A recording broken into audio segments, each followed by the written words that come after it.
ಸರ್ವೇಭ್ಯ ನಮಸ್ಕಾರಃ. ಪ್ರಥಮವಾಗಿ ಸರ್ವರಿಗೂ ನವರಾತ್ರಿ 3ನೇ ದಿನದ ಹಾರ್ದಿಕ ಶುಭಾಶಯಗಳು.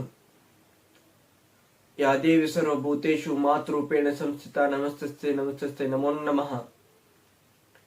ಈ ನವರಾತ್ರಿ 3ನೇ ದಿನದಂದು ಮಾ ಬ್ರಹ್ಮಚಾರಿಣಿಯವರು ಶಿವದೇವರನ್ನ ಮದುವೆ ಆಗ್ತಾರೆ. ಮದುವೆಯಾದ ನಂತರ ಅವರು ಪಾರ್ವತಿಯ ರೂಪವನ್ನು ಪಡಿತಾರೆ. ಇದನ್ನೇ ನಾವು ಚಂದ್ರಘಂಟಾ ದೇವಿ ಅಂತೇವೆ. ಈ ನವರಾತ್ರಿ 3ನೇ ದಿನದಂದು ಮಾ ಚಂದ್ರಘಂಟಾವನ್ನ ಪೂಜೆ ಮಾಡ್ತೇವೆ. ಮಾ ಆದಿಶಕ್ತಿ ಈ ರೂಪವನ್ನು ಪಡೆಯಲು ಪೂರ್ಣವಾದ ಉದ್ದೇಶವಿದೆ. ಮಾ ಬ್ರಹ್ಮಚಾರಿಣಿ ಒಂದು ಅಹಿಂಸೆ ಪ್ರತೀಕ, ಆದರೆ ಮಾ ಚಂದ್ರಘಂಟ ಅಧರ್ಮ ನಾಶದ ಪ್ರತೀಕ. ಯಾವಾಗ ಈ ಭೂಲೋಕದಲ್ಲಿ ಅಸುರರು ತಾಂಡವಾಡಲು ಶುರು ಮಾಡಿದ್ರು, ಆಗ ಮಾ ಚಂದ್ರಘಂಟ ರೂಪವನ್ನು ಧರಿಸ್ತಾರೆ. ಇವರು ಹುಲಿಯ ಮೇಲೆ ಕುಳಿತುಕೊಂಡು ಶಿವದೇವರ ಒಂದು ಚಂದ್ರವನ್ನ ಧರಿಸ್ತಾರೆ.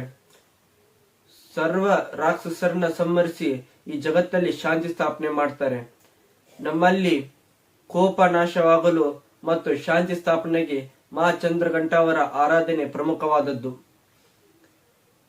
ಮಾ ಚಂದ್ರಘಂಟ ಅವರ ಮಂತ್ರ ಈ ರೀತಿ ಇದೆ: ಓಂ ಯಾ ದೇವಿ ಸರ್ವಭೂತೇಷು ಮಾ ಚಂದ್ರಘಂಟಾ ರೂಪೇಣ ಸಂಸ್ಥಿತ ನಮಸ್ತಸ್ತೆ ನಮಸ್ತಸ್ತೆ ನಮಸ್ತಸ್ತೆ ನಮೋ ನಮಃ. ಮಾ ಚಂದ್ರಘಂಟ ಅವರ ಒಂದು ಆಶೀರ್ವಾದ ನಮಗೆ ಮತ್ತು ತಮ್ಮೆಲ್ಲರಿಗೆ ಆಗಲಿ ಅಂತ ಹೇಳ್ತಾ ಈ ವಿಡಿಯೋನ ನಾನು ಇಲ್ಲಿಗೆ ಮುಕ್ತಾಯಗೊಳಿಸ್ತಾ ಇದ್ದೇನೆ. ತಮ್ಮೆಲ್ಲರಿಗೂ ಈ ವಿಡಿಯೋ ಇಷ್ಟವಾದಲ್ಲಿ ಲೈಕ್, ಸಬ್ಸ್ಕ್ರೈಬ್, ಶೇರ್ ಮಾಡೋದನ್ನು ಮರಿಬೇಡಿ. ಓಂ ಶ್ರೀ ರಾಮಚಂದ್ರಾಯ ನಮಃ.